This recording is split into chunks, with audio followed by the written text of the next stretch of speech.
Tu connais sûrement son nom, mais tu ne connais pas l'histoire du gamin que la France a laissé filer pour qu'il devienne, un soir de janvier 2026, le nouveau roi de Manchester.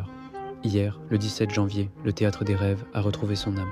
Pour la première de Michael Carrick sur le banc, United a terrassé l'Ogre City 2-0. Pour comprendre l'explosion de joie dans ses yeux, il faut remonter 10 ans en arrière, au centre de formation de Troyes. À l'époque, Brian est un diamant brut. Il gagne la Gambardella, mais vit aussi la douleur d'une relégation. Malgré son talent évident, le football français hésite. Trop discret? Pas assez star? Brian choisit alors l'exil forcé, pas dans un club de prestige, mais dans l'anonymat des duels physiques de la 2e division anglaise, à Brentford. C'est là qu'il a forgé son mental de guerrier. Il a appris à encaisser les coups, perfectionnant son pied gauche magique dans la boue, attendant patiemment que le monde remarque enfin ce que la France avait laissé partir.